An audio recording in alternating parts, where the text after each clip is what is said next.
Hello, it's the Great Canadian Bagel here, coming to you with an interesting update to the Canadian federal election and prediction series. There's been a bit of a break in the last updates.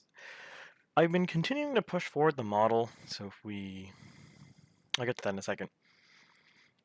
And it's not like I've stopped doing it, it's just the issue is I don't see the point in making a video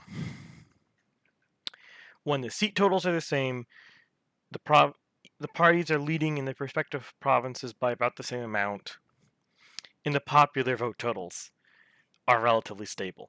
So I think it's 5 weeks since my last video, the Liberals have been slowly going down a bit. Everyone else has been kind of stationary. NDP may be going up a little bit. Wexit may be going up a little bit, or I think it's Maverick Party technically going up a little bit. People's Party may be going up a little bit. Again, it's small, doesn't really affect much. One of the reasons making this one is there's actually seat changes. The NDP picked up a seat in Ontario, and the Conservatives lost a seat in BC to the Liberal Party. So the Liberal Party are stable. The NDP picked up the seat in Ontario from the Liberals.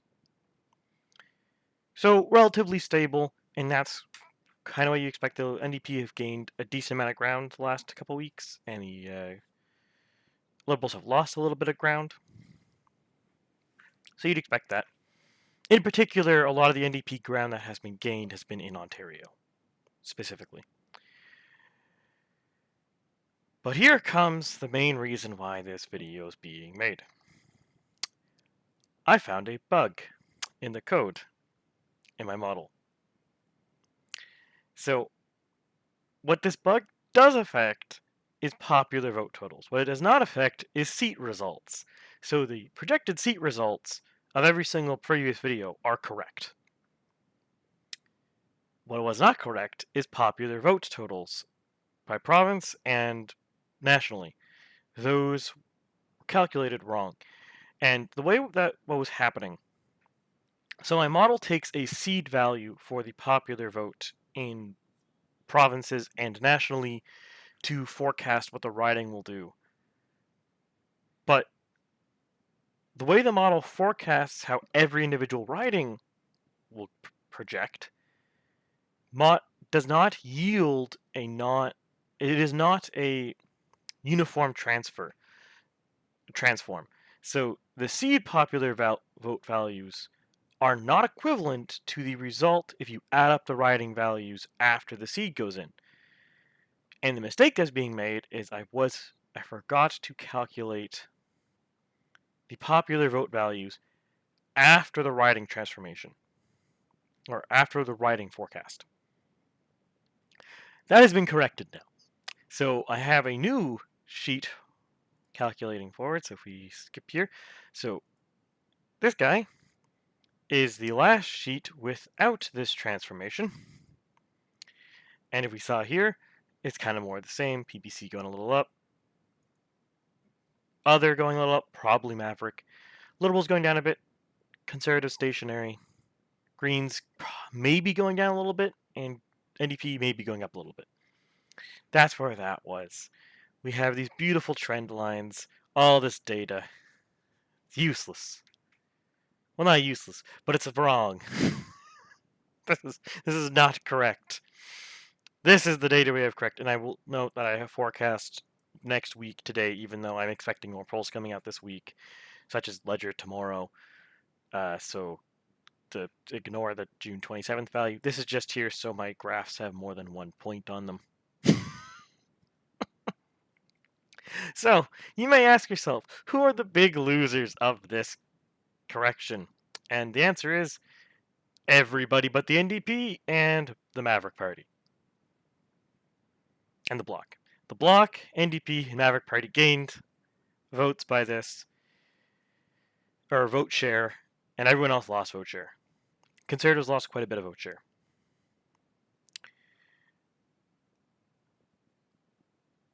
PPC lost a good amount too, actually, if you compare it to how much vote share that the PPC had prior to this. So that's really unfortunate. We're probably going to be seeing an election August or September, August, September, October, given the way things are going with Parliament right now, the way people are acting. Like, people are giving farewell speeches before the summer session, the spring session ends, which would be weird if we just don't. If Trudeau doesn't call an election, it's Liberals giving farewell speeches. And Trudeau really needs to make use of, which is a significantly more substantial popular vote lead. This is about 1 point. This is about 1.7 point, or 1 point. Well, 1.7 if we look at the June 20th correction. So, yeah. Yep. So, for those curious, so there's a lot of factors that are taken into account, like the riding forecast does calculate the demographic changes or demographic weights and stuff like that, which is going to slightly morph the seed popular vote values, because the seed popular vote values for the provinces is based off of the weighted average of polls. The weighting being to more current and a larger sample size. And the demographic data is similarly done, except that not all demographic data is updated as frequently as others. Education and income are updated much more infrequently because fewer pollsters publish that data. They all collect it, but not all of it is published. So that data doesn't line up perfectly, but I still think it's really worth using it because it is a strong indicator. So, and then the one other big thing is that my model does calculate both incumbency bias and star candidate bias. Star candidate being a candidate who is like much more well known than any candidate should be. Either, for example, a former cabinet minister running again, or a provincial premier or provincial cabinet minister running federally, or an actual celebrity.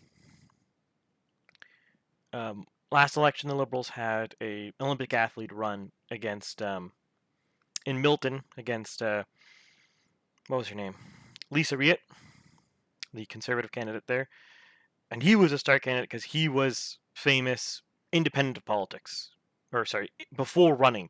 He was a notable person before running in that race, and you would have a star candidate bias because someone who is more notable, someone who's more name recognition, is going to perform better than a generic candidate from that party. And incumbency bias, same difference. The person who's already the incumbent is more likely to win re-election. Most seat changes occur when an incumbent retires. That's a significant portion of seat changes. Some happen because it's one of those marginal ridings that are really close, but oftentimes it's because the current person in the riding has retired. So this has meant is the Conservatives have done better, doing better in Saskatchewan and Alberta now, and worse in every other province. Territories are unaffected because the territories were calculated correctly before. The territories are the only places that were actually getting the popular vote projections correct. Everything else was getting done incorrectly. The Liberals have lost ground on all the western provinces, New Brunswick and Nova Scotia, but they gained ground Newfoundland, PEI, Ontario, and Quebec. NDP have basically gained ground everywhere because of this, except BC. Greens have lost ground more or less everywhere except BC. People's Party lost a lot of ground in the Maritimes and a bit in BC, but otherwise remains constant. And other gained a ton, or other, which is really Maverick, mostly Maverick. Like we're polling at 1.8% for other. I can't break it down to Maverick. I know there's a couple commenters who want me to break it down into Maverick, and I would, but I only have one pollster, Angus Reid, who actually forecasts Maverick, the Maverick party by itself, and that's not enough to mean anything. So it is what it is. But in reality, like we look at Manitoba, Saskatchewan, Alberta, BC, you can probably say half to 80% of the other votes in those provinces are Maverick Party, which, if you all indulge me with some back of the envelope calculation here. Oh, I can do this better. Here we go. So we'll use the Excel sheet for us. Doing math live. The strongest move ever.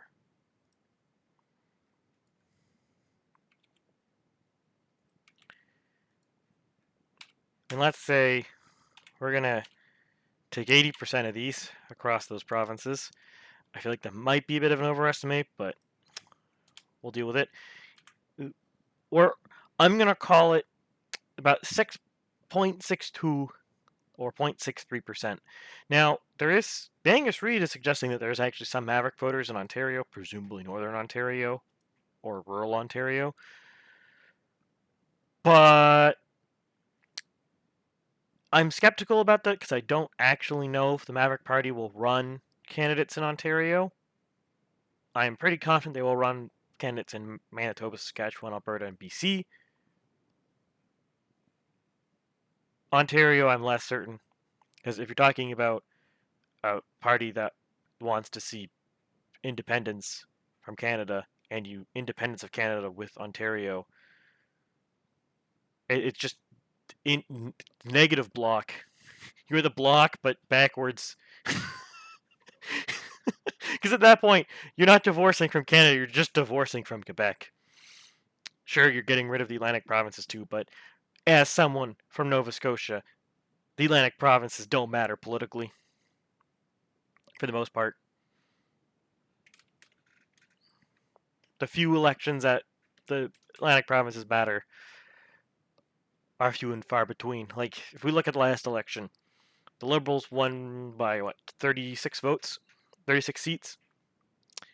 The Conservatives, in a perfect world for them, could have picked up Fredericton, Miramichi, Grand Lake, St. John's, both Cape Breton ridings, two more in Nova Scotia that I'm forgetting the names of. That's 7. Let's say, ambitiously, 2 in Newfoundland, 9, and then 1 in PEI. That's 10. It's still a Liberal minority government, and it's still balance of power, NDP, or Bloc. So it didn't do anything.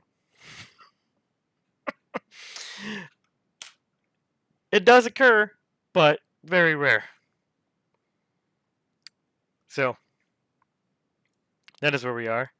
So we have these graphs. They don't tell us anything really because it's 2 data points, and one is forecast 7 days in the future when I'm expecting polls to come out that are going to say things. You'll notice here there's no R-squared on the PPC. That's just a line. There's literally no change week to week. Everywhere else, it looks like these two parties are going up and these are going down. 2 data points doesn't tell you anything. But that is where we are. So, yeah, there was bugs were found. I have corrected them now. Going forward, it will be better. I will continue to aggressively forecast a week forward for the next couple updates. At least until I have like 10 weeks into the new model. So there's just more data points, so the graph trend lines matter more. But we will see. I'm going to even make a video. It might be a while before I make another video in this series. I have some other videos that I am working on in the background. And yes, one of them is US 2020 postmortem. I'm a busy person, so it takes a while. I'm also not the best at doing one task to completion. I do like a bunch of things simultaneously. So we will see. That video, probably not going to be the next one. But I have some projects working, so more videos will come, even if it's not this series, because if nothing happens, I'm not going to just publish a video for the sake of publishing a video in this series, because why bother? If you would prefer me to publish a video even if nothing has changed, feel free to comment below, but I would rather do other videos than just Canadian federal election update. It's the same as last week. Let me know your thoughts. If you liked the video, please like, share, subscribe, comment below.